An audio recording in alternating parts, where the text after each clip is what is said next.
They clapped for the chief executive's son right in front of me, treating me like a ghost in my own boardroom. Those smiling executives had no idea the strategy they were praising was a complex survival system that only its creator could actually operate. I did not scream or beg for my stolen credit. I simply placed my plastic badge on the glass table, walked out, and let them drive their stolen ship straight into a hurricane. My name is Charlie Mendoza. I am 38 years old, and until about 5 minutes ago, I was the Director of Operational Strategy at Asteron Fleet Technologies.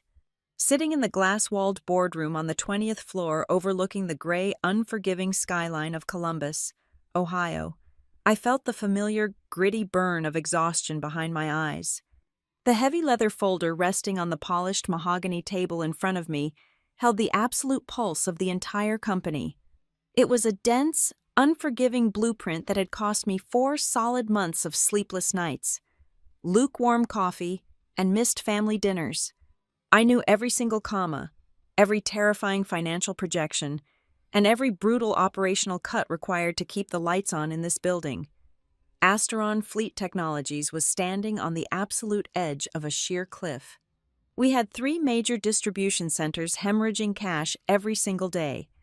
Our freight contracts were bloated well past any reasonable budget, bleeding millions due to outdated penalty clauses. The entire supply chain was a tangled, chaotic mess, following 2 consecutive quarters of catastrophic, undeniable failures. The air in the boardroom was thick with the scent of expensive cologne and unspoken panic. The document resting under my hands was not just a polite corporate suggestion, it was an extremely detailed, surgical restructuring plan. I had personally mapped out the exact, painful process to amputate 2 deeply unprofitable regional markets. I had drafted the aggressive terms needed to renegotiate with our primary suppliers, meticulously realigned the entire transit hub network to eliminate dead routes, and built a strict, week-by-week implementation roadmap. It was a survival guide, calibrated down to the very last cent. I had built it from the raw, ugly, fragmented data up, pulling numbers from reluctant regional managers and matching them against cold reality. The massive projector screen at the front of the room hummed quietly as the final slide of the deck faded to black. The room was perfectly quiet for a fraction of a second, the heavy, suffocating kind of quiet that always follows a brutal truth. Then, the sharp scraping of a heavy chair broke the silence. Mason Pike, our lead investor, the man who held the massive purse strings that could either save or sink us, stood up at the far end of the long table. He looked around the room, a wide, deeply satisfied smile breaking across his weathered face. He brought his hands together and started to clap. It was slow, deliberate, booming applause. "Brilliant," Mason said, his voice echoing sharply against the glass walls. "Truly brilliant. Preston, I have to say, this is exactly the kind of company-saving vision we have been waiting for." Preston Bell, Vice President of Strategy, the Chief Executive Officer's son. Preston sat directly across from me. He wore a perfectly tailored navy suit that probably cost more than my entire first year of college tuition.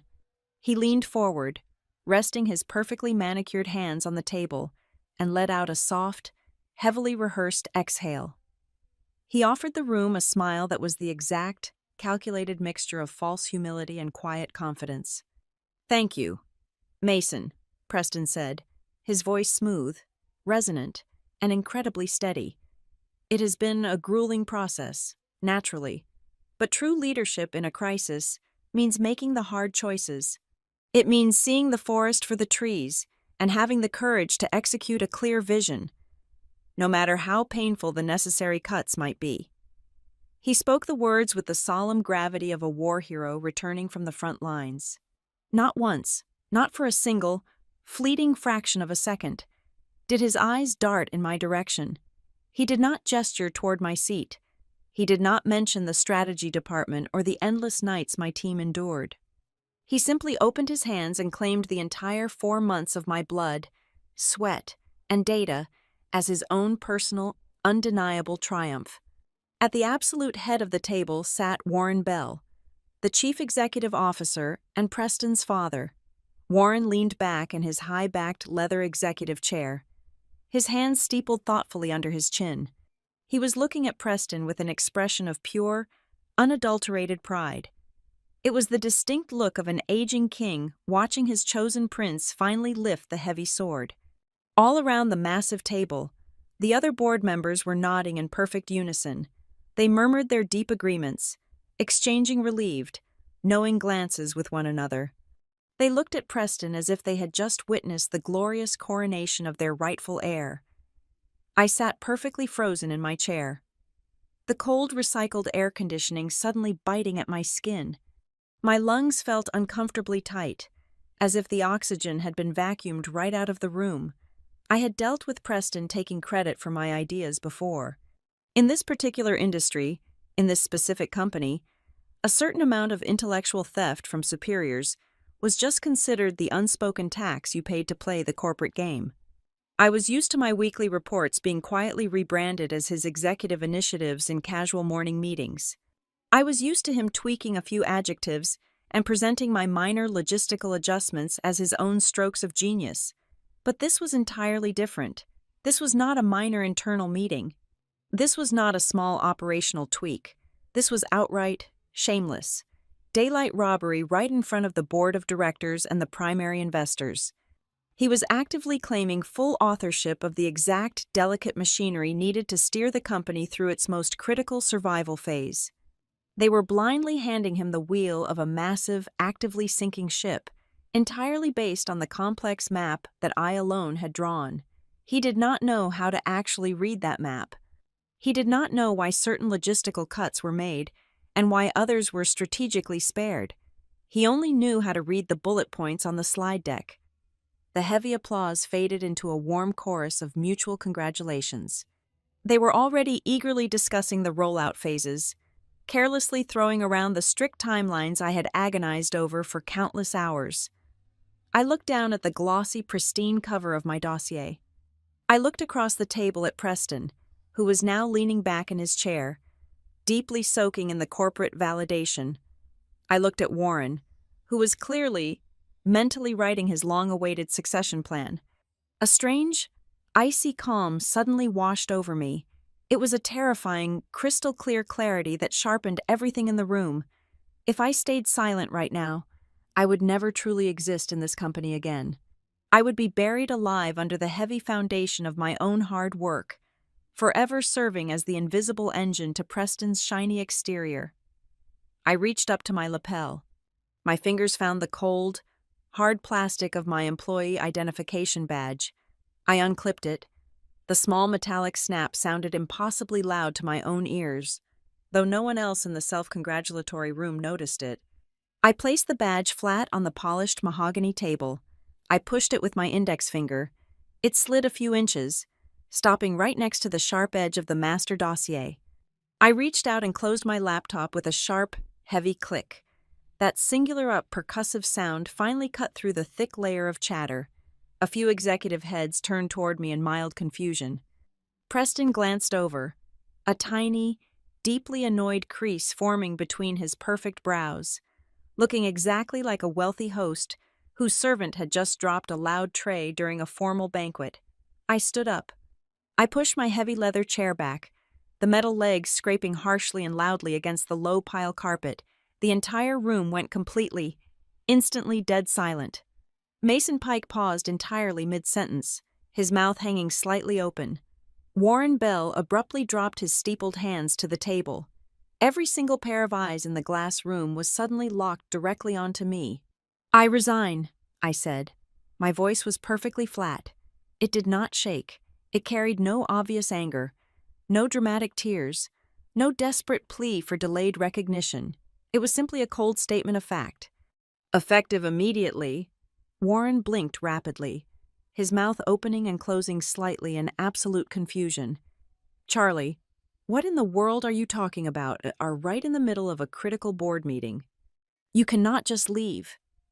I did not let him say another word. I did not look at him, nor did I look at Preston. I simply picked up my laptop and tucked it securely under my left arm. I turned my back on the chief executive officer the vice president of strategy, the entire board of directors, and the lead investor who held our financial fate. I walked directly toward the heavy glass door. My footsteps were steady and measured on the carpet. I did not look back as I pushed the heavy handle down and opened the door to the hallway. I left them sitting there in the echoing, profoundly stunned silence, staring blankly at the plastic employee badge on the table and the complex blueprint they foolishly thought Preston actually understood. I stepped out of the room, entirely ready to let them drive themselves directly into the devastating storm they had just stolen from me. The utter exhaustion that finally broke me did not begin in that glass boardroom. It was the culmination of exactly 120 days of relentless, punishing labor. For 4 solid months, my entire existence was reduced to grueling shifts lasting 12 to 14 hours a day. I lived on a diet of stale vending machine pretzels, lukewarm black coffee, and the suffocating, heavy dread of an impending corporate collapse. While the executive floor floated in a comfortable, sanitized bubble of high-level summary reports, I was down in the filthy, grinding machinery of the actual business, trying to stop the bleeding. I did not build the rescue model from the comfort of an ergonomic office chair. I flew commercial economy to our most troubled regional hubs. I walked the massive, cracked concrete floors of our distribution centers, my boots echoing in the cavernous spaces that smelled of diesel fuel and desperate overtime. I remember standing in a freezing, poorly lit loading bay in Illinois at 4 a.m, holding a clipboard packed with raw, terrifying operational data. I spoke directly with the line managers, the people whose eyes were permanently bloodshot from trying to meet impossible executive targets. Corporate thinks we can just magically route around the weather delays. A shift supervisor named Marcus had told me, his breath pluming in the freezing air. They do not understand that our secondary transport drivers are legally mandated to rest. The late delivery penalties are eating our operating margins alive. Charlie, we are bleeding out here. I listened to Marcus. I listened to dozens of managers just like him across 5 different states. I took their harsh realities back to my cheap hotel rooms, opened my laptop, and began the agonizing process of combing through our dense, labyrinthine carrier contracts.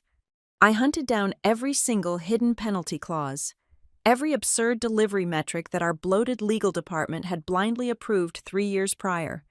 I painstakingly cross-referenced the actual, devastating operational costs against the heavily manicured, highly optimistic financial reports that the board of directors was being fed. The disparity was not just a case of gross negligence, it was borderline catastrophic. I built the entire restructuring model from that ugly, unforgiving truth, cell by spreadsheet cell, formula by complex formula. And where exactly was the vice president of strategy during this agonizing, company-saving reconstruction? Preston Bell was exactly where he always was, comfortably detached from anything resembling actual work. If a critical working session was scheduled for 9 a.m, Preston would casually stroll into the conference room at 9:45. He would be holding a ridiculously expensive artisanal latte, his hair perfectly styled, checking his luxury watch with an air of profound self-importance. He would sit at the head of the table, listen to my detailed logistical breakdowns for exactly 10 minutes, nod solemnly with a furrowed brow, and then stand up abruptly. Fanas. Phenomenal groundwork. Team, Preston would say, flashing a polished, entirely hollow smile at the room. I need to jump on a high-priority call with the Capital Investment Group. Keep grinding on the details. Charlie, make sure you send me the high-level executive summary by 5 o'clock so I can review it. He never once looked at the raw data sheets. He never asked how the proposed route consolidations would actually affect our driver retention rates or our warehouse turnaround times.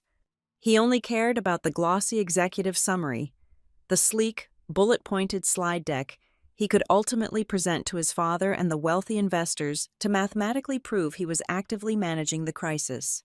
This toxic dynamic was not a sudden development. It was merely the violent climax of a slow, soul-crushing erosion of my professional dignity that had been happening for 2 solid years. Over the past 24 months, I had been forced to watch my intellectual property be systematically stripped away and seamlessly grafted onto Preston's resume. It started small and insidious. I would pitch a complex logistical pivot in a closed-door Tuesday morning huddle. Preston would immediately shoot it down, calling it too risky. Then, on Thursday afternoon, he would present the exact same pivot to the senior directors, confidently swapping the word pivot for strategic realignment and accepting their praise without a flinch. I was the ghostwriter of his entire executive career. I wrote the dense, quarterly risk assessments. In the beginning, my name used to be printed right below the main title. Then, over time, it was quietly moved to the secondary contributors list. Eventually, my name was entirely banished to the tiny, unreadable font at the very bottom of the final page. While Preston Bell's name sat boldly at the top of the document as the sole author and visionary, while the senior leadership team held lavish, multi-course dinners at high-end steakhouses to discuss the future of the company, my inbox remained completely empty. I was strictly forbidden from crossing the invisible velvet rope that separated the people who did the work from the people who took the credit. But a breaking point fundamentally changes a person's psychology. After 2 years of watching my career be casually cannibalized, something inside me turned to pure ice when I began building this final survival model. I knew the financial stakes were too high this time. I knew this specific strategy was the master stroke that would either save Astron Fleet Technologies from bankruptcy or define its corporate autopsy. So, unlike the past 2 years, I did not just work hard. I worked incredibly defensively. I quietly transformed myself into a meticulous digital archivist. Every single time I updated the primary forecasting model, I saved a duplicate file on an encrypted, personal drive, carefully preserving the digital metadata that proved beyond a shadow of a doubt that I was the sole creator, author, and editor. I archived every single dismissive email where Preston delegated the entire workload to me, specifically citing his lack of bandwidth or his need to focus on relationship management. I kept my handwritten meeting notes neatly dated and filed. I securely saved the raw data sheets I had pulled directly from the warehouse servers. I even kept the digital trails of the external drafts I had sent to our independent logistics auditors for verification. I was quietly building a bulletproof, inescapable vault of evidence while they simply assumed I was blindly typing away in the background like a loyal, invisible drone. The definitive, undeniable proof of their malicious intent arrived exactly 1 week before the fateful board presentation. I had finally finished finalizing the master deck. It was a masterpiece of operational triage, designed to stop the financial bleeding and stabilize the core business. But the absolute most important part of that heavy document was the final appendix. In that specific appendix, I had explicitly detailed the absolute, unalterable sequence of the implementation phase. I had clearly stated, in bold text, that closing the massive transit hub in Louisville before fully activating the 2 secondary relief lines would trigger a catastrophic domino effect of severe contract penalties. Furthermore, at the very bottom of that crucial page, I had formally listed myself as the chief architect of the operational model, strictly mandating that any deviation from the precise sequence required my direct, written approval. It was a necessary safety mechanism. It was designed to prevent exactly the kind of reckless, uninformed execution I knew Preston was capable of attempting just to make the quarterly numbers look better for his father.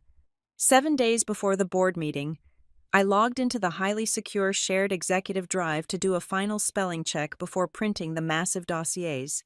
I opened the master file. I scrolled down past the financial projections, past the renegotiation strategies, down to the very end of the document. The appendix was completely gone. It was not accidentally misplaced due to a formatting error. It was surgically, intentionally extracted. The total slide count was noticeably shorter. I immediately checked the internal file history. The digital log showed that the executive assistant from Preston's strategy office had accessed the highly restricted document at 2 a.m, deleted the final 3 pages containing my warnings and my name, and saved it under a finalized version title.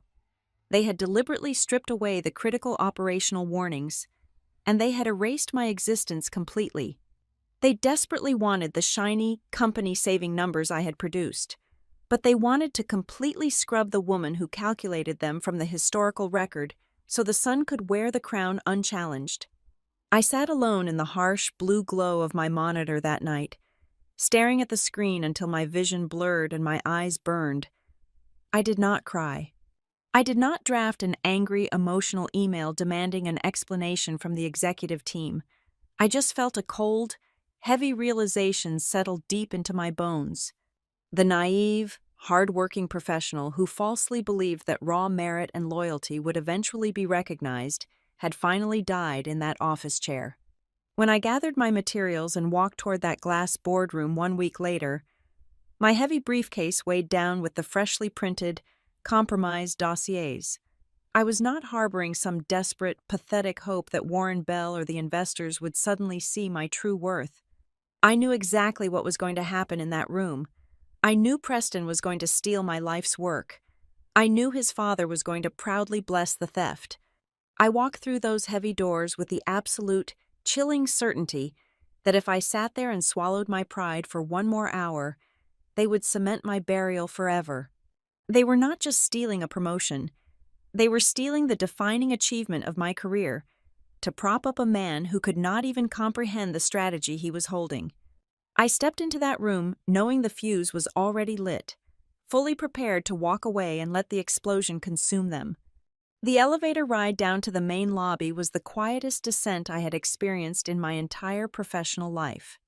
Walking out of the heavy glass doors of the corporate headquarters, I stepped into the brisk Columbus afternoon air. The midday traffic hummed along the street, completely indifferent to the seismic shift that had just occurred on the 20th floor. I got into my car and drove back to my apartment. I did not turn on the radio. I did not grip the leather steering wheel in a white-knuckled rage. I did not cry. My heart rate was remarkably steady. Emotion is a rapidly depreciating asset in the corporate world, and I was entirely finished wasting my currency. When people dramatically quit their jobs, the modern, predictable impulse is to immediately broadcast their sudden martyrdom. They log onto professional networking platforms and pen long, vaguely threatening paragraphs about escaping toxic environments and finding their true worth. They aggressively text their former cubicle mates, desperately seeking validation and gossiping about the management team. They go out for expensive drinks and loudly complain to anyone who will listen. I refuse to do any of those predictable, useless things. I put my cellular phone on silent mode, tossed my keys onto the counter, and walked straight to my home office. Vengeance, real vengeance, is not an emotional outburst. It is a mathematical equation. I sat down at my desk, opened my personal laptop, and immediately navigated to my public professional profiles. I did not write a single dramatic word about my sudden departure from Asteron Fleet Technologies. Instead, I simply, surgically updated my career history. I stripped away all the fluffy, meaningless corporate jargon that usually populated those pages and replaced it with cold, hard, unarguable facts. Under my tenure as Director of Operational Strategy, I listed the exact, verified achievements of my labor. I typed out the undeniable reality that I had personally engineered and executed a logistical overhaul that cut 17% of all regional route operating costs. I explicitly noted that I had successfully renegotiated primary vendor contracts, securing complex terms that retained millions of dollars in liquid capital for the fiscal year. Most importantly, I added a highly prominent line stating I was the sole, original architect of the comprehensive, company-wide operational restructuring model designed to reverse 2 consecutive quarters of massive financial hemorrhaging. I built a perfectly clean, terrifyingly sharp portfolio. I claimed exactly what I had done, backing every single bullet point with the measured, verifiable results. I did this so that any competent executive recruiter, any rival chief executive officer, or any sharp-eyed industry analyst looking at my page would instantly see the undeniable truth. They would know exactly who the real mechanic was. I was putting a massive public copyright on my intellectual labor, daring anyone from my former employer to publicly contradict the numbers. Simultaneously, I moved on to my private digital arsenal. I had already been quietly saving my work, but now I needed to organize it for a potential legal or corporate war. I created a heavily encrypted, meticulously structured directory on an external hard drive. I sorted every single piece of evidence chronologically. The first folder held the absolute earliest rough drafts of the recovery plan, proving origin. The second folder contained the raw server metadata, digitally validating my exact keystrokes, creation dates, and login times spanning the entire project timeline. The third folder was a dense collection of internal communications, specifically the emails where upper management had explicitly assigned the logistical overhauls to my department because they lacked the technical capacity to do it themselves. The fourth folder held all the ignored risk warnings I had flagged.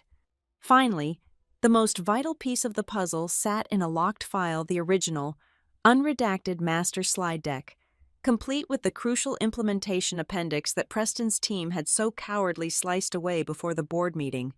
By late afternoon, my cell phone finally began to light up. The caller identification flashed the name of the chief executive officer. I let it ring out. He called again, and then a third time. On the fourth consecutive attempt, I slowly swiped the screen and answered the call, putting the phone on speaker and resting it casually on my desk. "Charlie, this is absolutely ridiculous," Warren Bell barked through the small speaker. His voice was tight, layered with a mixture of forced executive authority and barely concealed panic. "I need you back in this building right now. You are completely overreacting to a standard presentation procedure." I leaned back in my chair. "I am not overreacting. Warren, I am simply removing myself from an equation where my mathematical and strategic value is deliberately ignored.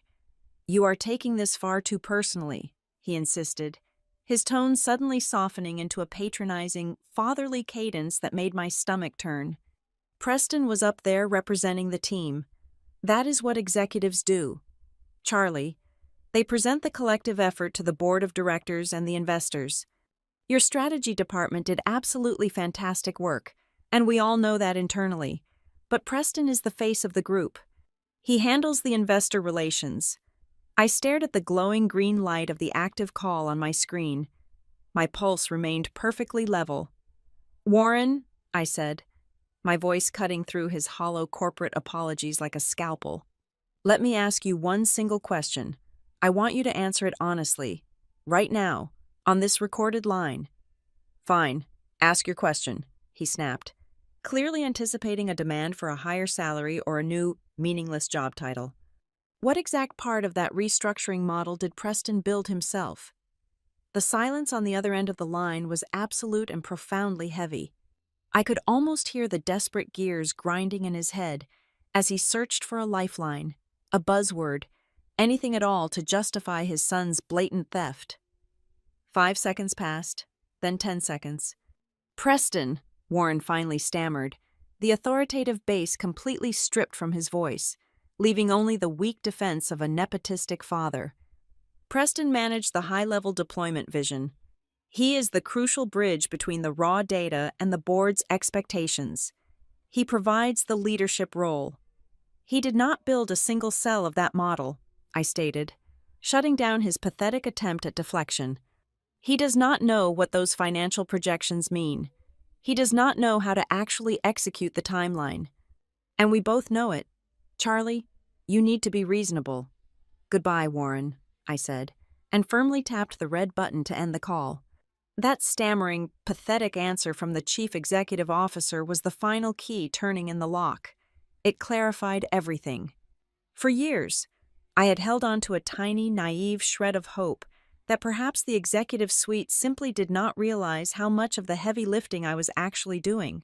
I thought it was just a massive managerial blind spot. But Warren's total inability to name a single actual task his son had completed proved the terrifying reality.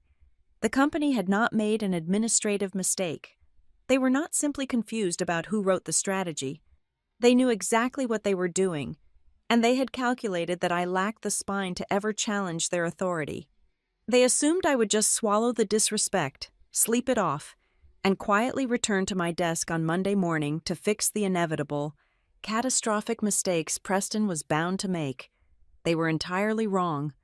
Before the sun even set that evening, I logged onto the state registry website.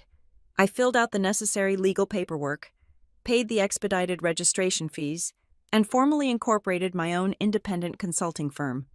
I named it Mendoza Operational Advisory. I did not rent a fancy commercial office space or hire a bloated marketing team. I only needed my laptop, my raw data, and my flawless track record. Sitting there in the quiet of my home, I made a silent, ironclad vow.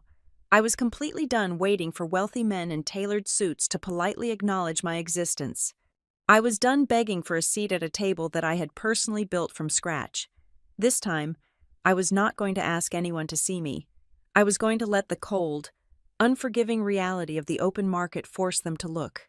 I was going to let their stolen, deeply misunderstood strategy inevitably collapse under its own heavy weight.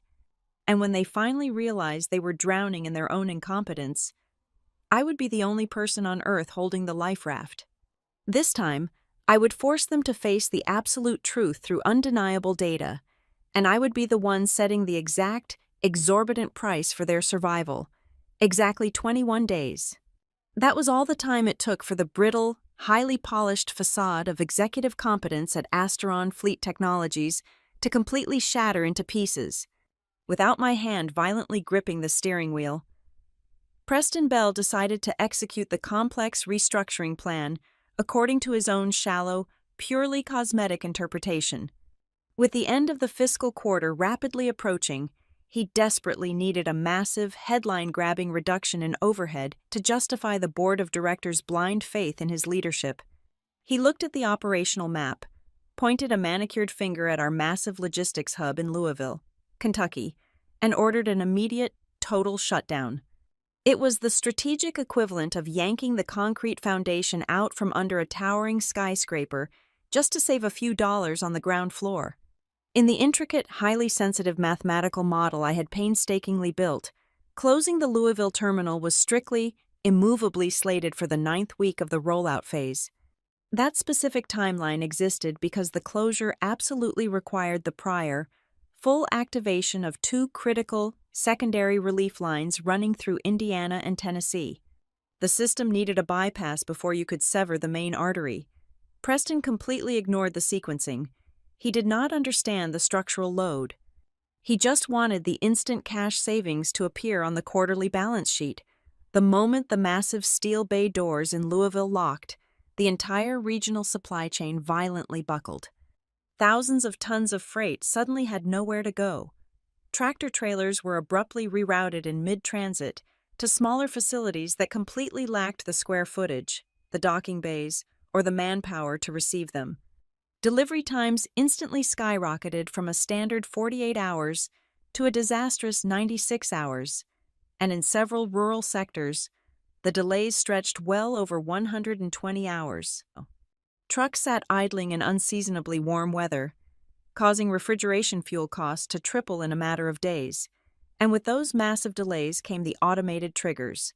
I had spent weeks mapping out the brutal penalty clauses hidden deep within our major freight carrier contracts.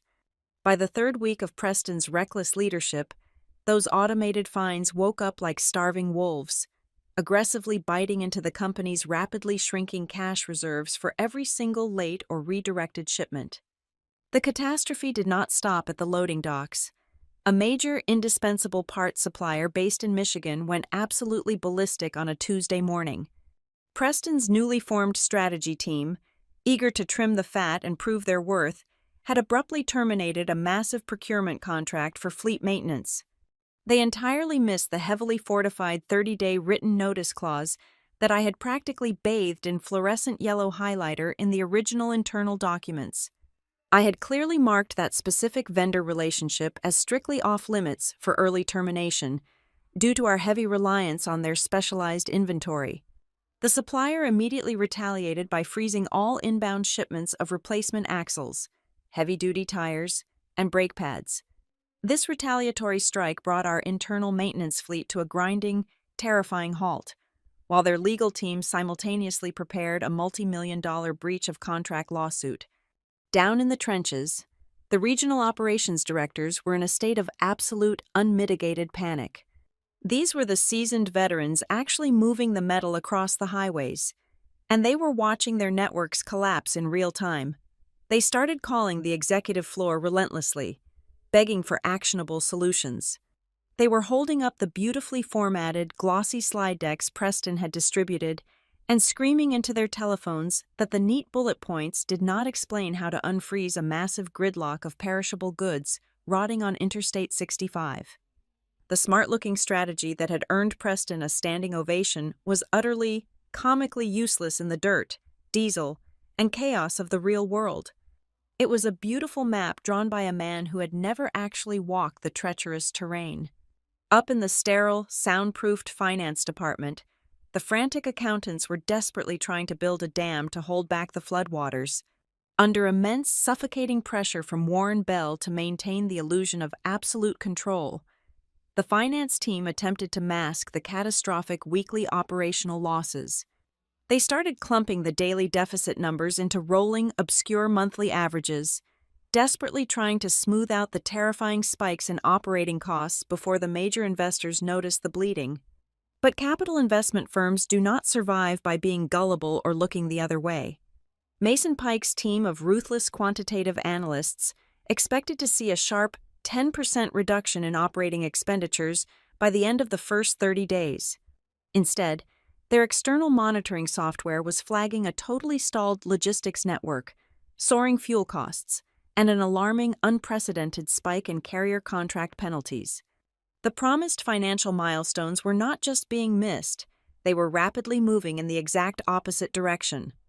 The glorious narrative Preston had sold them was actively unraveling in real time, and the numbers were screaming that something was fundamentally broken at the core of the company. The most dangerous realization, however, was happening quietly inside the private home office of Naomi Voss.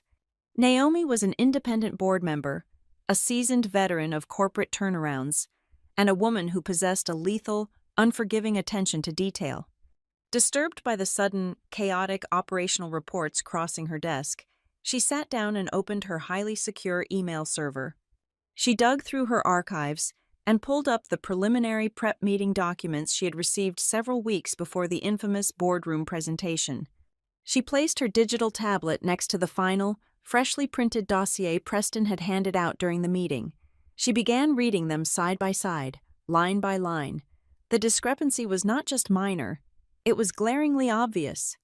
The preliminary file, the one possessing my invisible digital fingerprints, contained a rigid, complex, and deeply logical mathematical architecture. It accounted for unpredictable variables, seasonal weather patterns, and strict union labor laws. The final version, the one Preston proudly claimed as his ultimate vision, felt remarkably hollow by comparison. It was entirely stripped of its vital organs. It lacked the crucial warning appendix. Naomi slowly realized she was looking at two entirely different operational languages.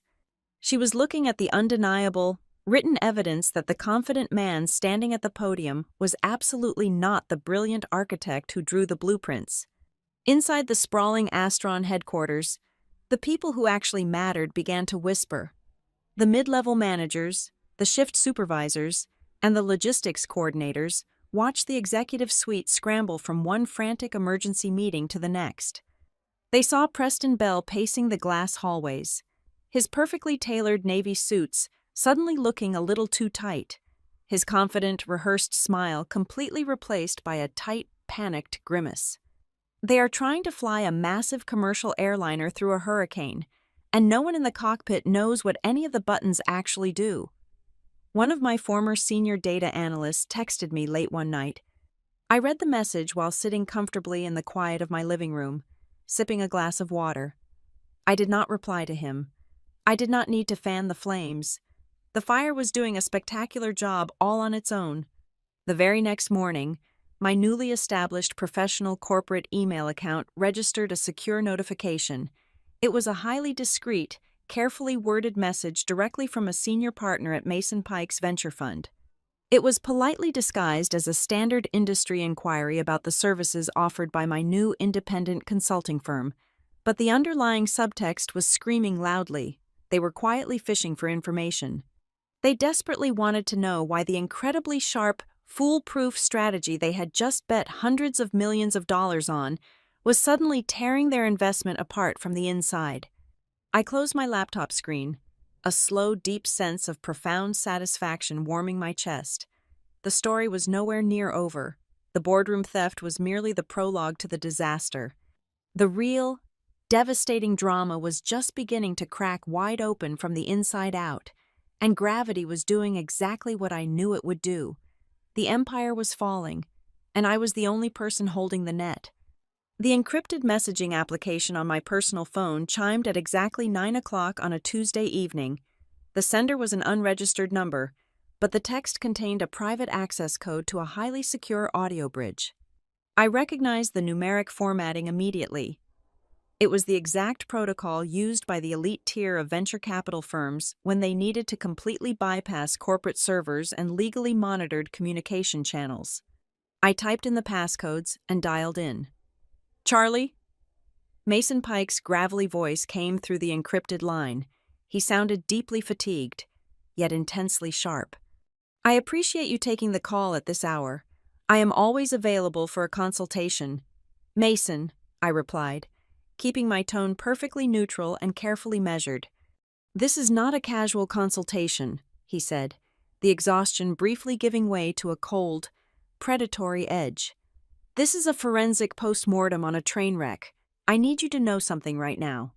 During that final boardroom presentation, the very moment Preston opened his mouth and started advancing the slides, my instincts were screaming that he was reciting a foreign language. He had the smooth, practiced cadence of a professional salesman, but he completely lacked the underlying friction of someone who had actually wrestled with the heavy mathematics. He was floating above the details, totally unburdened by the gravity of the actual execution. Mason paused, the heavy silence stretching over the secure line. I could hear the faint clinking of ice against crystal in the background. "I still have the preliminary exit strategy draft you sent to my private office exactly 6 weeks ago," Mason continued.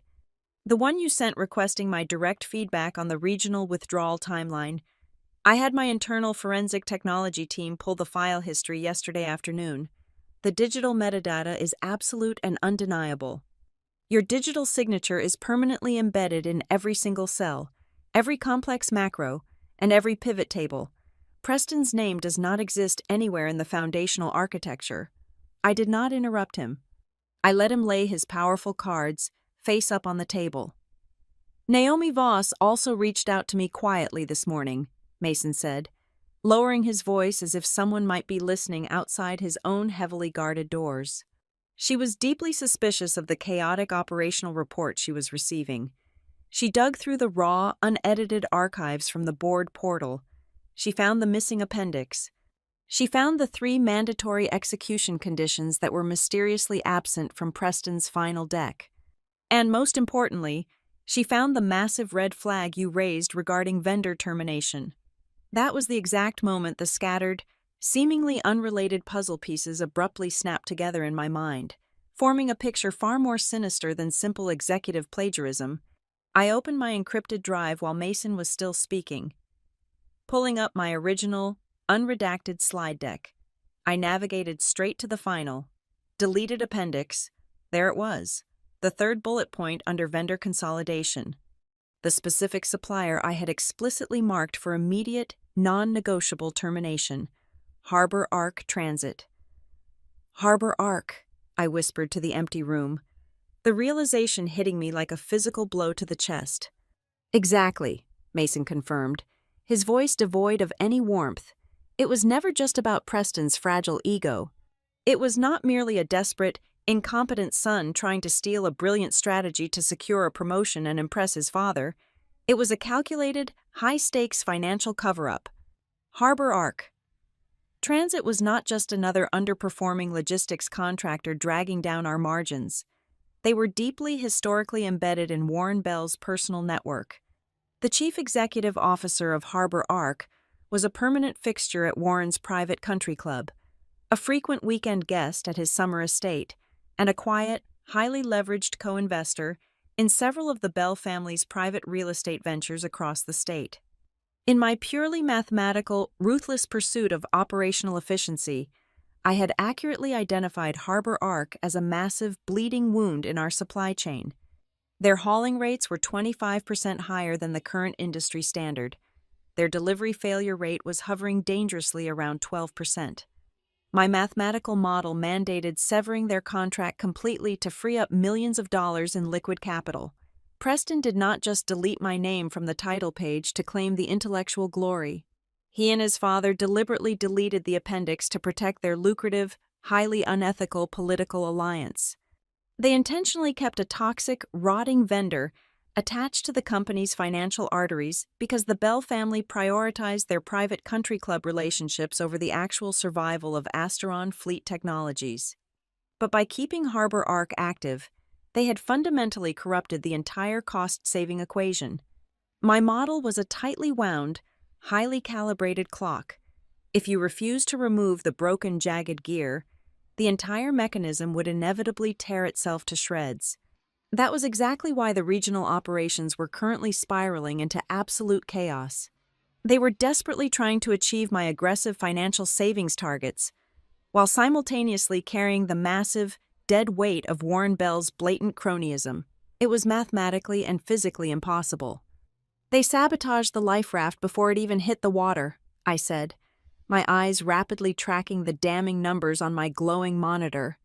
It gets significantly worse, Charlie, Mason said, his tone shifting from investigative to purely lethal. That massive emergency refinancing package we just authorized. The massive capital injection designed to keep the company lights on for the next 18 months. That entire binding agreement was underwritten based strictly on the financial projections and the precise rollout milestones detailed in your specific model. I stopped breathing for a fraction of a second. The implications were absolutely staggering. In the unforgiving world of high-level corporate finance, securing venture capital under false pretenses is not just a strategic miscalculation. It is a fatal, potentially criminal violation.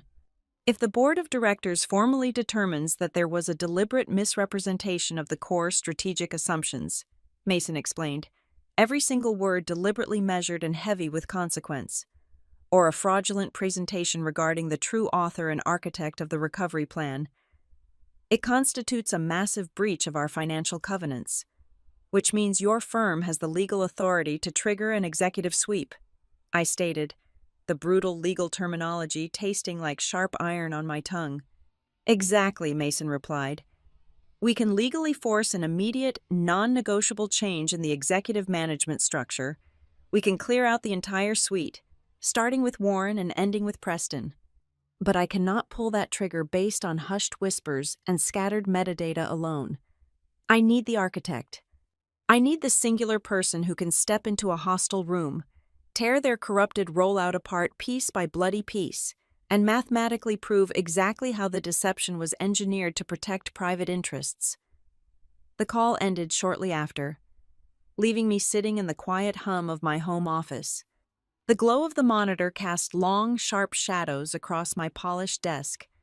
For the past 3 weeks, I had viewed this entire ordeal through the narrow, personal lens of professional justice.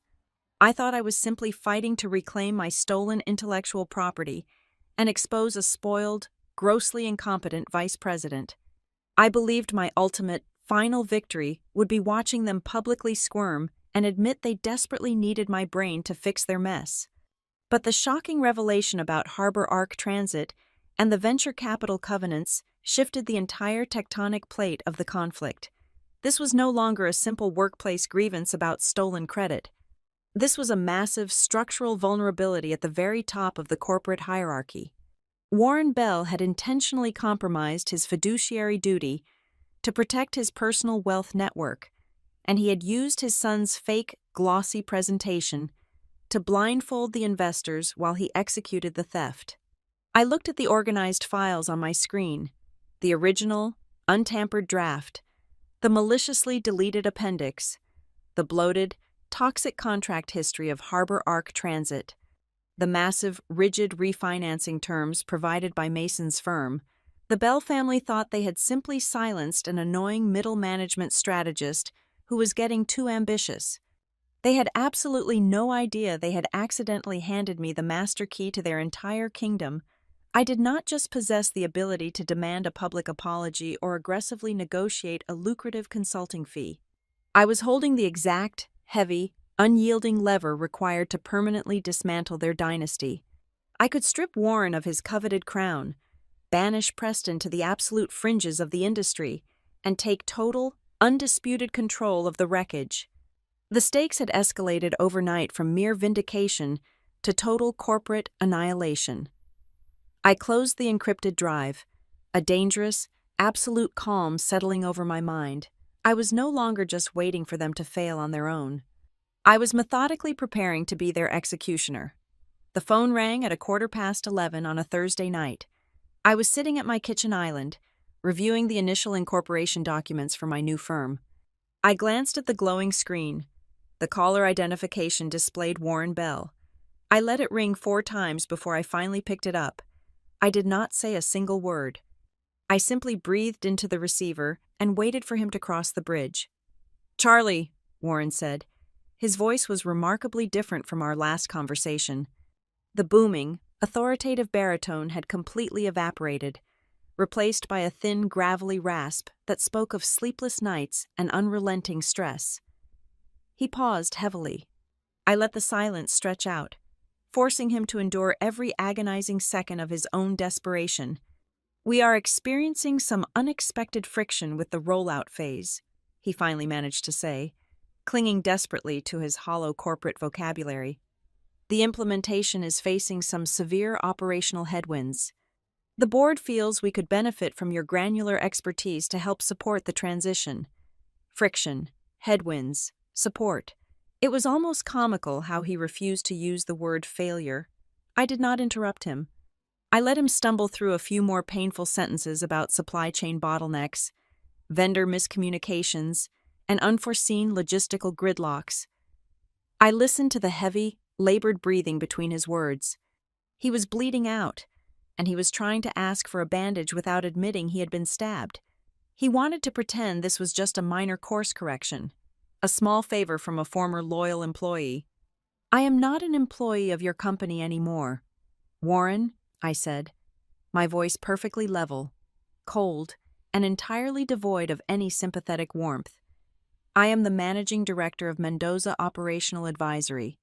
If you are calling to retain my firm's services, we can discuss a contract. But you are absolutely not bringing me back to quietly fix a mess in the background while your son continues to smile for the cameras."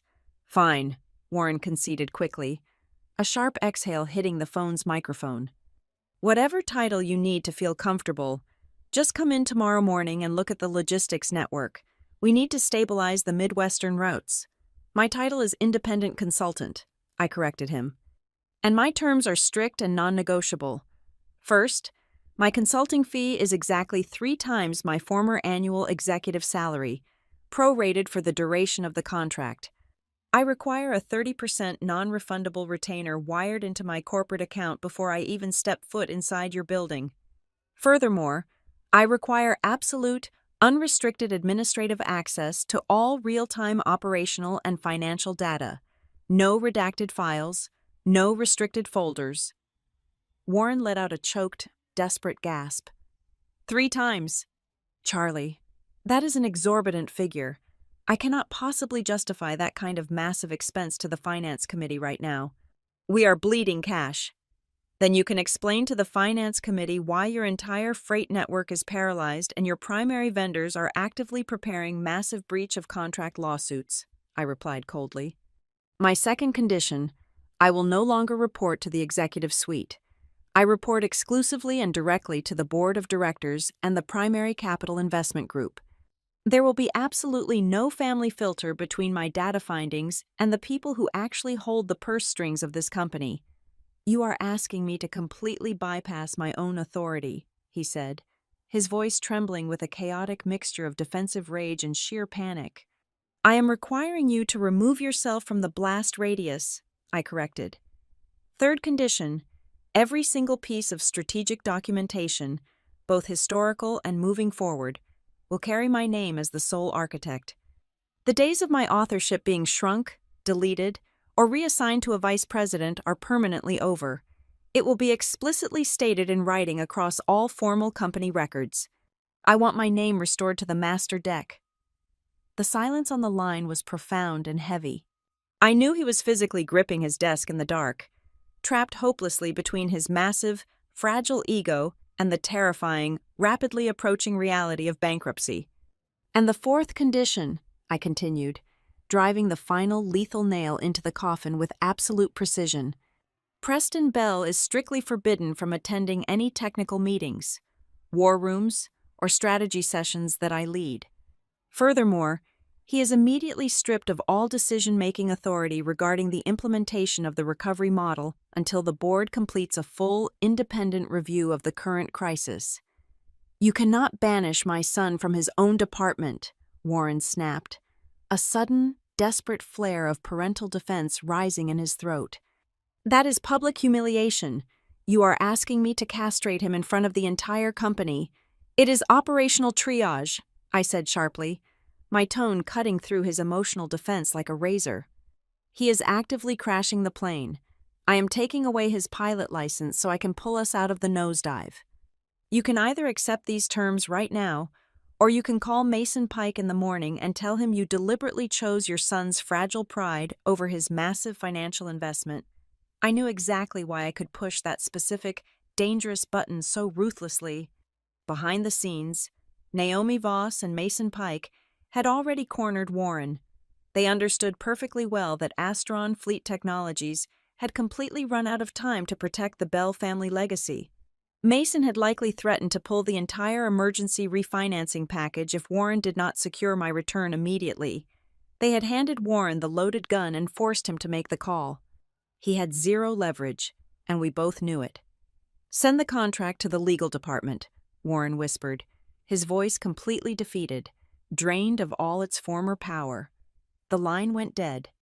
I spent the next 2 hours drafting the most ironclad, merciless consulting agreement my legal software could possibly generate. I detailed the exact compensation figures in bold text, outlined the explicit reporting structure, and cemented the strict operational boundaries regarding Preston.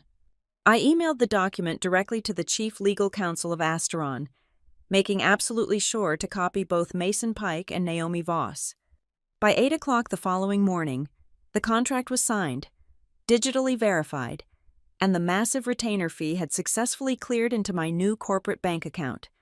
At 9 o'clock sharp, I pulled my car into the executive parking garage of the Astron headquarters. I did not park in my old, cramped, assigned spot on the 3rd level. I parked in the designated visitor spaces right near the private, glass elevator, a physical manifestation of my new, elevated status. I walked through the heavy glass doors of the main lobby. The security guard at the front desk, a man who had known me for years, looked up with wide, shocked eyes. I did not have a plastic employee badge to swipe.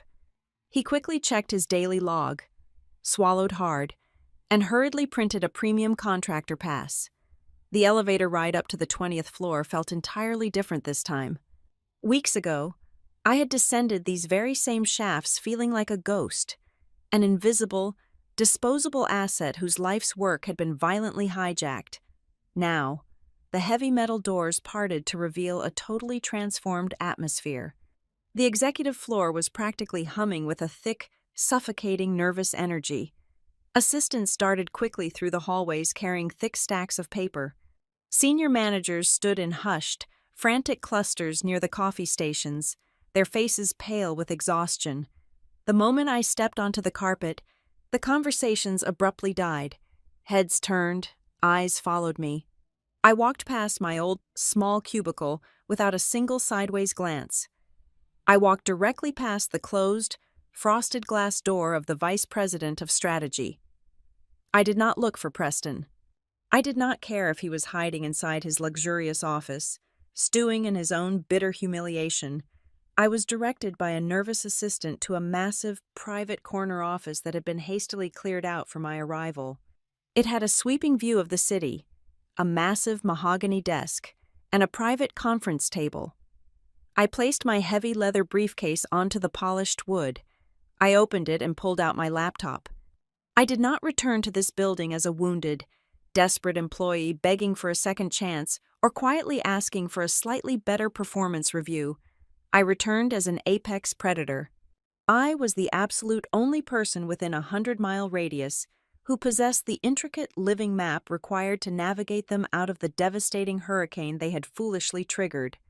They had treated me like a compliant, invisible servant, and in doing so, they had accidentally handed me the master keys to the entire kingdom. Now, I owned the locks. I set the exact, exorbitant price of admission, and they were going to pay every single cent. The air in the boardroom was completely different this time. I stood at the exact spot where Preston had stood 20-something days ago. But the energy in the room had shifted from blind, self-congratulatory warmth to a tense, suffocating panic.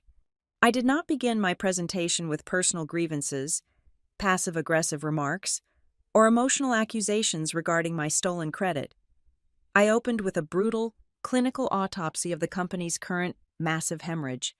When you sever a primary arterial route without establishing the necessary bypass, the system does not simply slow down, it aggressively suffocates, I stated, my voice echoing off the glass walls. I clicked my presentation remote, bringing up a live, real-time heat map of the Midwestern Freight Network. The massive projector screen flared with angry, expanding red clusters. By prematurely shutting down the Louisville facility in Week 2, rather than the strictly mandated Week 9, you triggered a catastrophic cascading failure across 5 separate states. Regional delivery times jumped from an acceptable average of 48 hours to well over 100 hours.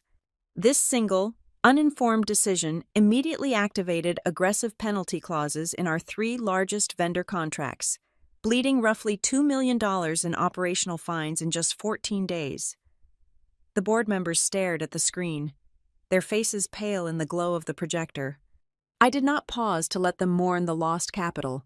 I invited their questions, and they came like rapid fire from every corner of the long mahogany table. An executive from the Risk Management Division asked about the specific routing logic for the hazardous materials sector. I answered him immediately without looking down at my notes, citing the exact federal compliance codes and the specific detour mileage required to avoid restricted residential zones. Another board member, deeply concerned about the balance sheet, asked about the compounding interest on the delayed freight fines. I gave her the exact mathematical formula, breaking down the daily accrual rate down to the single cent. The contrast in the room was palpable and absolute. They were finally experiencing the vast, unbridgeable chasm between a man who merely recited memorized, high-level bullet points and the actual engineer who forged the heavy machinery. A distinguished man sitting near the center of the table, a senior partner from one of the institutional funds, leaned forward. He steepled his fingers, his eyes locking onto mine with a sudden, sharp intensity. "Miss Mendoza," he began, his tone heavy with a terrifying realization. "Considering the staggering depth of your granular knowledge, I have a very direct question. Who exactly built the foundational architecture of this recovery model?" This was the precise moment. The trap they had so arrogantly built for me was about to snap shut directly on their own necks. "I am incredibly glad you asked," I replied, my voice remaining perfectly steady and cold. I tapped a key on my laptop. The chaotic red heat map of the failing supply chain vanished, instantly replaced by a stark, black-and-white digital ledger. It was the raw, unedited metadata log pulled directly from the secure corporate servers. "What you are looking at is the complete digital forensic history of the restructuring project," I explained, using a red laser pointer to guide their eyes down the massive, dense column of data. This timeline spans exactly 4 months. Over that excruciating period, the master strategic file was opened, edited, and saved exactly 412 times. Next to every single one of those saves is my personal user identification code. You will see the timestamps often running past 2 in the morning. You will see the heavy data pulls originating exclusively from my secure terminal. My digital fingerprints are permanently embedded in every single macro algorithm and pivot table. I let that sink in, watching their eyes rapidly scan the undeniable mathematical proof of my labor. Then, I clicked the remote one more time. A second, drastically shorter column appeared on the right side of the massive screen. "This is the digital footprint of your Vice President of Strategy," I said cleanly, letting the title drip with quiet disdain. "You will notice there are exactly 0 edits, 0 data contributions, 0 structural formatting. The only recorded activity associated with his account is a single, read-only access log, registered less than 24 hours before he stood in this exact room and presented my work to you as his own original vision." A heavy, suffocating silence dropped over the polished boardroom. Several board members shifted uncomfortably in their expensive leather chairs, but I was not finished.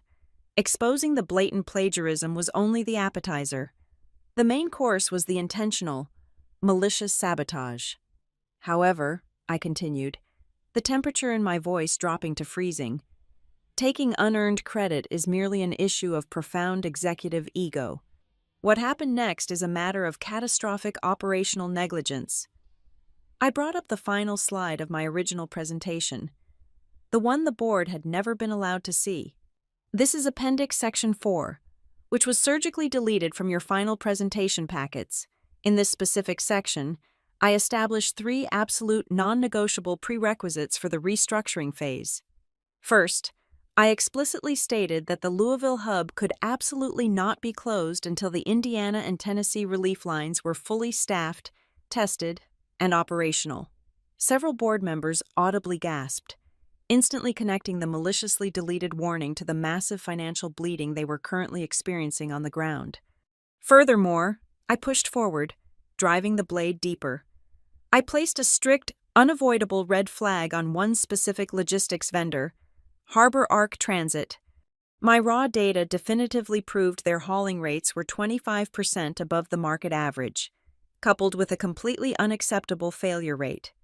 My mathematical model dictated their immediate total termination to salvage our operating margins. I turned my gaze directly to the head of the table. Warren Bell was gripping the armrests of his heavy chair so tightly his knuckles were completely white. A thick sheen of cold sweat had broken out across his forehead. His carefully constructed dynastic empire was being ruthlessly dismantled piece by piece under the bright fluorescent lighting. "The deletion of this appendix was not a simple clerical error," I stated, letting the heavy words hang in the dead air. "It was a deliberate, calculated erasure of critical operational warnings, executed specifically to protect a private, deeply inefficient vendor relationship at the direct expense of this company's ultimate survival. You were sold a map that had the cliff edges intentionally erased, so you would not see who was profiting from the fall." The silence that followed was so absolute, you could hear the faint, mechanical hum of the air conditioning vents overhead. No one looked at Warren. The collective realization hit the investors and the board simultaneously. The chief executive officer's son was not just painfully incompetent and lazy. He, or someone acting under his direct administrative orders, had actively sabotaged the only viable lifeline the company had left, simply to protect his family's lucrative private country club connections. The flawless rescue plan they had staked hundreds of millions of dollars on was intentionally corrupted from the inside. Naomi Voss was the first person to break the severe paralysis. She sat up entirely straight, adjusting her glasses with a sharp, decisive movement. She did not look angry. She looked like a Supreme Court judge about to deliver a fatal, unappealable sentence. "Given the extreme severity of these forensic revelations," Naomi announced, her voice ringing out with absolute, undeniable authority that commanded the entire room, "I am immediately motioning for the formation of a special independent review committee. This committee will launch a full, unhindered investigation into the file access logs, the explicit, fraudulent misattribution of strategic credit, and the profound, highly damaging conflicts of interest surrounding the Harbor Arc Transit vendor relationship. I expect complete, total compliance from the executive suite." Warren slowly opened his mouth to speak, perhaps to offer some pathetic, desperate defense of his son, or perhaps to weakly frame the missing pages as an unfortunate administrative oversight.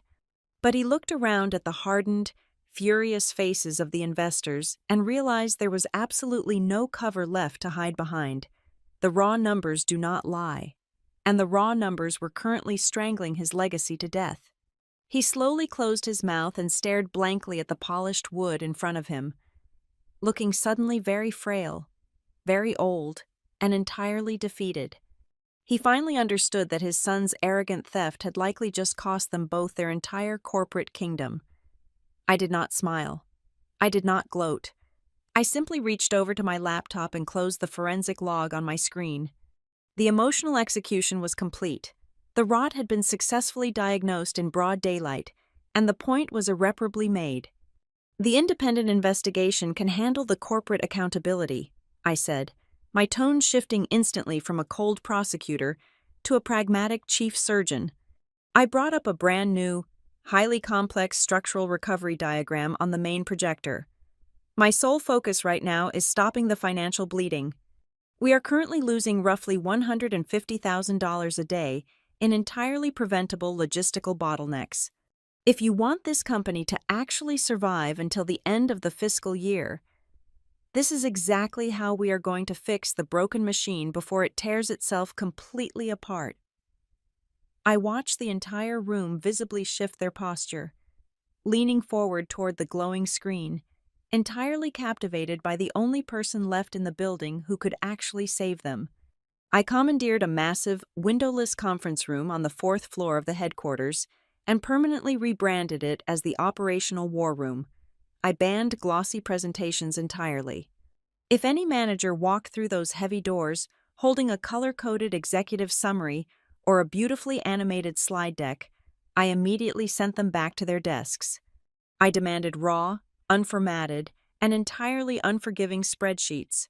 I needed the ugly, bleeding truth, unfiltered by the protective layers of middle management. Every Tuesday and Thursday morning at 6 o'clock sharp, I mandated strict attendance from the regional operations directors, the warehouse shift supervisors, the procurement heads, and the lead accountants. We stripped the polite corporate veneer away and began aggressively scrubbing the wounds of the company. My first executive mandate was an immediate, forceful reversal of the deployment sequence. I essentially pulled the emergency brake on Preston's disastrous, vanity-driven rollout. We could not magically unlock the massive Louisville hub. The physical locks had already been changed, and the local staff had been abruptly severed, but I could aggressively staunch the massive arterial bleeding. Within the first 72 hours of my return, I authorized the rapid temporary lease of a secondary transit facility located just across the state line in southern Indiana. It was an ugly, outdated, and heavily rusted warehouse, but it possessed the physical docking bays we desperately needed to absorb the massive freight overflow. Simultaneously, I personally spent 3 straight days locked in my office on the phone with the hostile legal representatives of our 2 largest freight carriers. By aggressively leveraging our historical shipping volume data and offering highly specific, guaranteed minimums for the next fiscal year, I successfully renegotiated the brutal late penalty clauses. I managed to claw back nearly $400,000 in operational fines that had been blindly accepted during the previous 3 weeks. By the end of my first 30 days back inside the building, the terrifying financial hemorrhage had slowed from a lethal gush to a highly manageable trickle. But saving a dying patient is incredibly difficult when several of the attending doctors actively want the patient to expire on the operating table. The executive suite and the upper management tiers were still heavily populated by men who owed their lucrative careers directly to Warren Bell and his son. For these mid-level loyalists, my sudden return, my absolute authority, and my undeniable competence represented a massive, existential threat to their comfortable ecosystem. If I successfully stabilized the logistics network using my original, uncorrupted methodology, the carefully constructed narrative of the young, brilliant prince saving the company would be completely and permanently obliterated. So, they began to fight back using the only weapon they actually understood cowardly: anonymous corporate sabotage. A deputy director of finance, a man who regularly played golf with Preston on Sunday mornings and desperately wanted a promotion to the senior suite, began leaking selective financial data to the internal corporate gossip mill. He quietly planted the malicious narrative that I was ruthlessly profiteering from the company's desperate crisis. He highlighted my heavily multiplied consulting fee to the staff, whispering in the break rooms that my aggressive contract demands were actively draining the exact liquid capital the company needed to survive the quarter. He desperately wanted the rank-and-file employees to view me not as their savior, but as a greedy mercenary picking the bones of a dying giant. I did not engage in the petty, emotional office politics. I did not storm into his office, slam the door, and demand a loud retraction. I responded with absolute, suffocating, and terrifying mathematical transparency. At the end of that specific week, I compiled a highly detailed, globally distributed financial brief and sent it to every single managerial inbox in the company. I proudly listed my exact, prorated consulting fee right at the very top of the first page. Right below it, in bold black ink, I listed the exact mathematically verified amount of capital I had saved the company that specific week through renegotiated carrier penalties, optimized fuel routing, and canceled redundant vendor orders. The numbers were undeniable. For every single dollar Astron Fleet Technologies paid to my firm, I was actively returning $40 back to their starving balance sheet. The vicious rumors evaporated overnight. The numbers were a brutal, blinding light that scattered the political roaches back into the dark corners of the building, down on the actual operational floor. The atmosphere underwent a massive, profound shift. The hardened logistics managers, the men and women who actually loaded the heavy trucks and managed the chaotic dispatch boards, began to openly and aggressively rally behind my directives. For the first time in over 24 months, they were receiving marching orders that actually reflected the physical reality of their daily struggles. I was not making strategic decisions based on whose father owned a private equity firm or which vendor bought the best steak dinners. I was making decisions based on legal axle weight limits, mandatory driver rest periods, and localized Midwestern weather patterns. When I issued a command, they executed it with absolute precision because they finally trusted the architect holding the blueprint. As the operational metrics slowly began to turn from a terrifying crimson to a stable green, the panic inside the Bell family estate must have reached an absolute boiling point. Late on a Friday evening, exactly 1 month into my hostile takeover of the strategy department, my personal cellular phone vibrated on my nightstand. The illuminated screen displayed a direct text message from Preston Bell. It was a pathetic, thinly veiled attempt to assert dominance from a man who had absolutely none left in his arsenal. "Charlie," the glowing message read, "I know tensions have been incredibly high lately, but we have to remember we are all on the same team here. Let us find a way to resolve this entire situation in a civilized manner before things get completely out of hand. Pushing the Bell family into a corner is not a strategic long-term career move for anyone in this industry. Let us grab a quiet coffee this weekend and smooth this over." It was the classic, cowardly maneuver of a cornered bully trying to reframe his sheer incompetence and theft as a minor personal misunderstanding.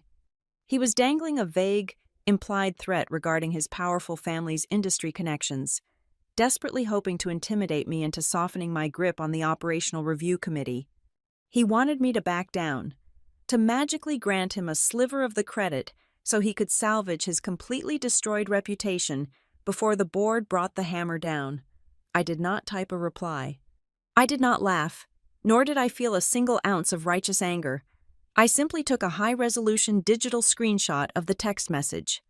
I opened my secure corporate email client and attached the image to a new, heavily encrypted message. I addressed the email directly to Iris Kellen, the formidable internal legal counsel and the newly appointed head of the board's independent review committee. I added a single, factual sentence to the body of the email. "Please add this documented attempt at external intimidation and witness tampering to the ongoing investigation files regarding the Vice President of Strategy." I hit send, instantly transforming his desperate, emotional manipulation into a permanent, highly damaging piece of legal evidence that would sit perfectly in his rapidly expanding disciplinary file. By the end of the 6th week, the initial quarter-end financial reports were quietly circulated to the primary investors. The staggering corporate freefall had not only been completely halted, but the core logistics network was actually beginning to show a fractional, yet undeniable, margin of profit. Sitting in their opulent, high-rise offices, Naomi Voss, Mason Pike, and the rest of the board of directors finally understood the sheer, terrifying magnitude of their near-fatal mistake. The most frightening aspect of this entire ordeal was not that I had angrily walked out of the glass boardroom weeks ago. The truly terrifying realization that kept the investors awake at night was the fact that they had genuinely, foolishly believed they could replace my ruthless, granular operational genius with a famous surname, a tailored suit, and a confident, empty smile. The inevitable counterattack did not come from the boardroom. It came from the legal department. When an animal is backed into a corner with no viable escape route, it usually resorts to blind, thrashing aggression. Preston Bell was out of operational maneuvers, so he decided to play his final, desperate political card. On a dreary Tuesday morning, exactly 8 weeks into my hostile operational takeover, I received a formal, highly sterile email from Iris Kellen. The subject line indicated an urgent compliance review. When I walked into her secure office on the 19th floor, I found Preston sitting rigidly in a leather chair. His jaw clenched so tightly it looked painful. Sitting beside him was a junior partner from an external litigation firm.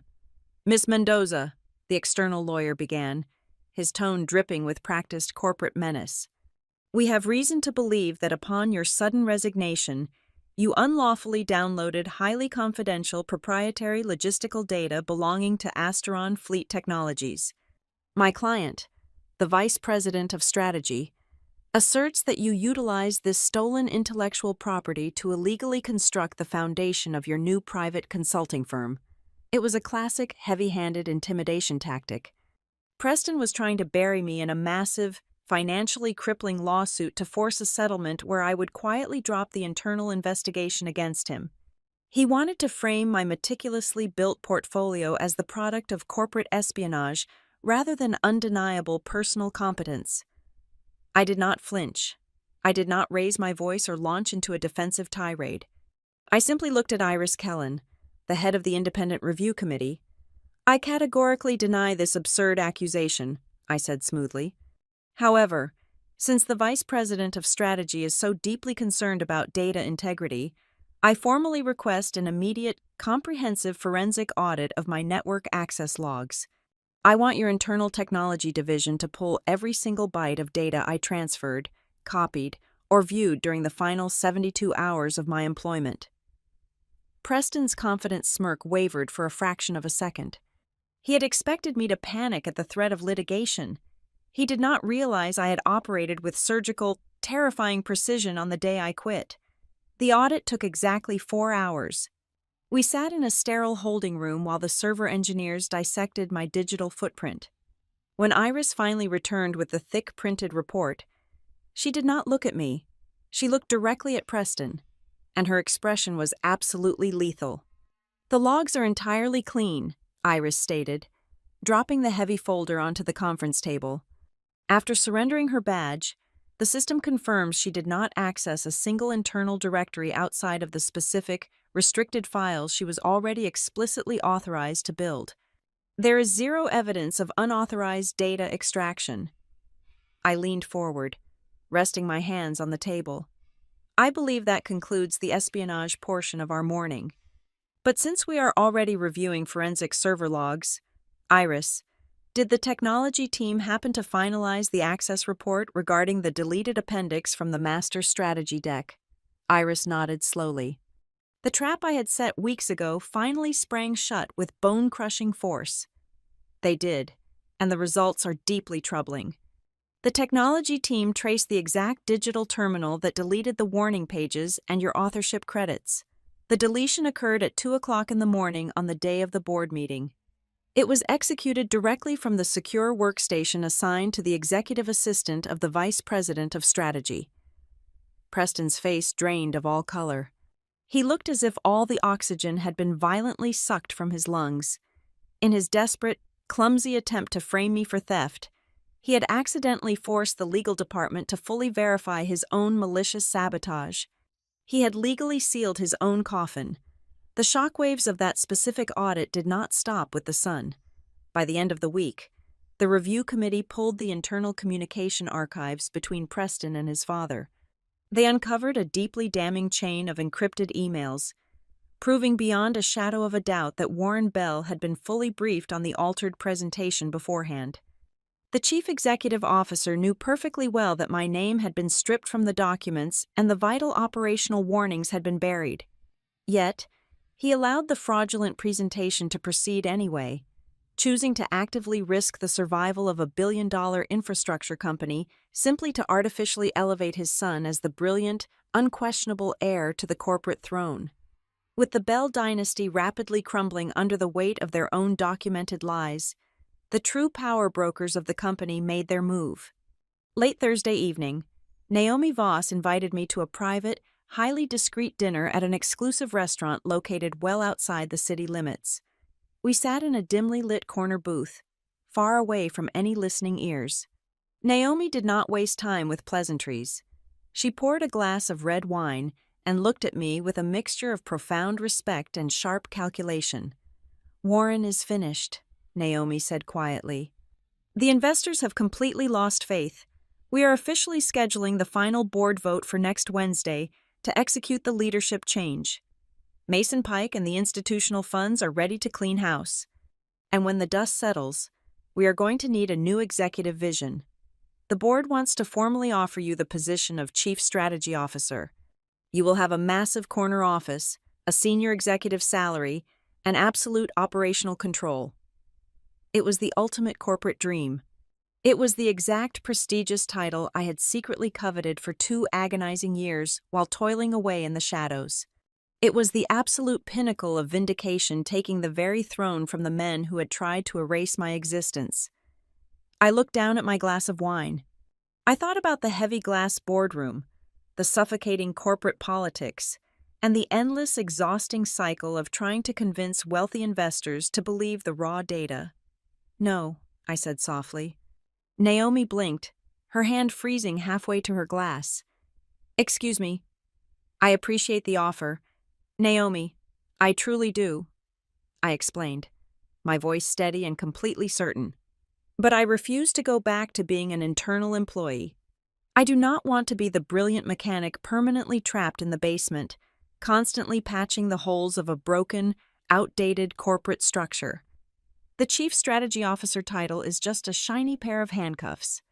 If I take that job, I am still ultimately answering to a board that nearly drove this company off a cliff because they liked a tailored suit more than they liked the truth. Then what exactly do you want, Charlie?" she asked, her eyes narrowing with intense curiosity. "I want freedom, and I want true ownership of the value I actually create," I stated, laying out the bold, unprecedented terms I had been designing since the day I walked out. "I will continue to lead this rescue operation through the entire transition phase. In exchange, Mendoza Operational Advisory receives a guaranteed 5-year exclusive consulting retainer. I want a massive, unalterable performance bonus tied directly to the quarterly recovery metrics. But most importantly, I want you to spin off the new logistical mapping software I'm building into an independent, subsidiary analytics unit. And my firm retains a 25% equity stake in that new unit." Naomi leaned back against the plush leather booth, a slow, deeply impressed smile spreading across her face. She finally understood the true scope of my ambition. I was no longer fighting for simple corporate recognition or a polite apology. A fancy job title could be stripped away by a hostile board vote at any time. Equity, however, was permanent. Ownership was undeniable power. I was not just asking for a seat at their heavy mahogany table. I was demanding to own the actual wood it was carved from. "You are incredibly dangerous, Charlie," Naomi murmured, raising her glass in a silent toast. "I will present your terms to Mason and the funds tomorrow morning. I heavily suspect they will agree." They care about survival, and you are the only one selling the cure. As we finished our dinner and stepped out into the crisp, cool night air, I felt a profound sense of absolute clarity. The upcoming board meeting was no longer about seeking justice or exposing the incompetent men who had stolen my work. It was about executing a flawlessly designed endgame. They had treated me like an invisible, disposable shadow, assuming I would simply disappear into the background.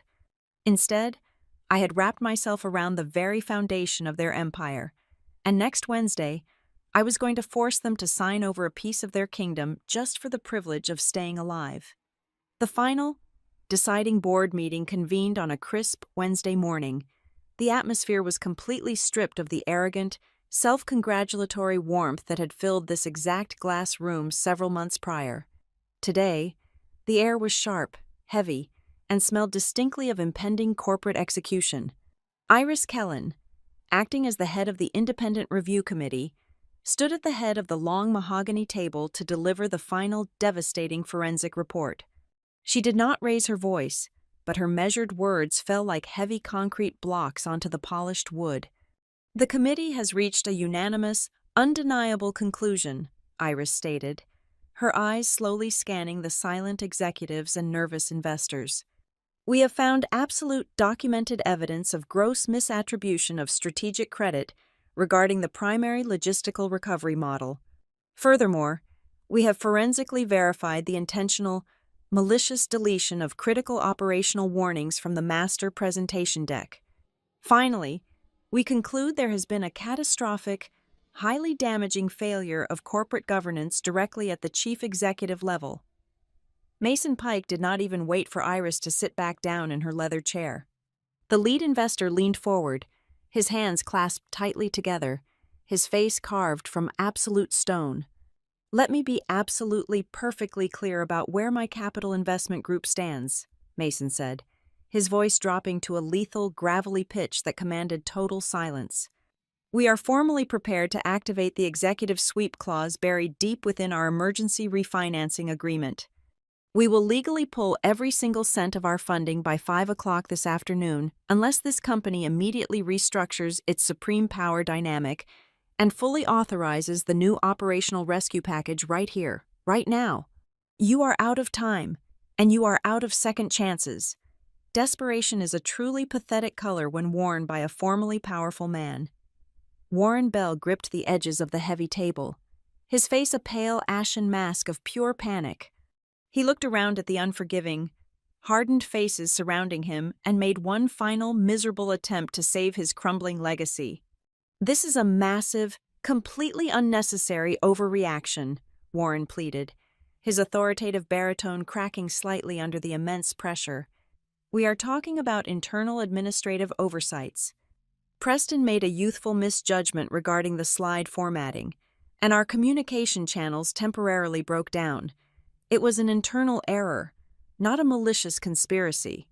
We can internally discipline him, correct the records, and move forward as a united front. We do not need to tear the entire leadership structure apart over a formatting mistake. I did not let that pathetic, insulting excuse hang in the air for more than a single second. I pushed my heavy chair back and stood up. I did not yell. I did not pound my fists on the table or demand justice.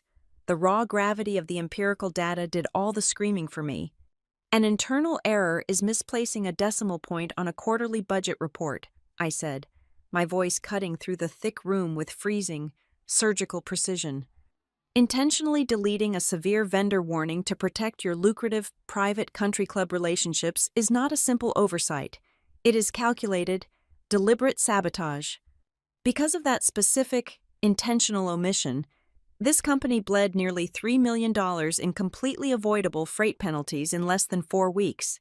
You shattered 3 major delivery milestones. You pushed 2 vital regional hubs to the absolute brink of total collapse. You did not make a harmless mistake. Warren, you made a conscious choice. You chose to protect your own family's fragile ego and your private wealth network over the literal survival of the thousands of hardworking people who actually keep the lights on in this building. Warren opened his mouth, perhaps to launch another hollow defense, but absolutely no words came out. The cold mathematical truth had finally pinned him to the wall, and there was nowhere left for him to run. Naomi Voss took the floor, her expression perfectly resolute and devoid of any mercy. "I am placing a formal, binding motion on the table," she announced clearly. "Effective immediately. Warren Bell is permanently removed from the position of Chief Executive Officer. Preston Bell is entirely stripped of all strategic and executive roles within this corporation. Interim operational control will be immediately transferred to an independent, neutral restructuring officer, mutually approved by this board of directors and our lead investors." The silence that followed her motion was thick, heavy, and absolutely suffocating. It was the distinct sound of a generational corporate dynasty violently collapsing in on itself. Naomi formally called for the vote. Hands went up around the long table. It was entirely unanimous. The Bell faction had just lost their entire empire inside the very same glass-walled room they had so confidently used to steal my life's work. Immediately following the ousting, the board swiftly moved to the secondary agenda. Without a single dissenting voice, they formally approved my exact, non-negotiable rescue package. The legal ink dried on a massive contract that granted my independent firm a highly lucrative, 5-year exclusive consulting agreement. They authorized an unprecedented performance bonus tied directly to my upcoming quarterly recovery metrics. Most importantly, they officially signed over a 25% equity stake in the newly formed logistical analytics unit that I was actively building from the ground up. When the meeting finally adjourned, Preston Bell stood up from his chair. He did not look at his father, he did not look at the investors, and he certainly did not look at me. He picked up his expensive leather portfolio and walked out of the heavy glass doors in absolute, freezing silence. He was a ghost, completely stripped of his unearned armor and his stolen titles. Several months later, I heard through the tight-knit industry grapevine that a rival logistics firm had briefly considered hiring him for a senior director role. They stopped the hiring process abruptly at the reference check stage. When the recruiters dug past his polished resume and desperately looked for the actual, verifiable achievements he claimed to have engineered, they found absolutely nothing but empty air. His executive career was permanently over before it ever truly began.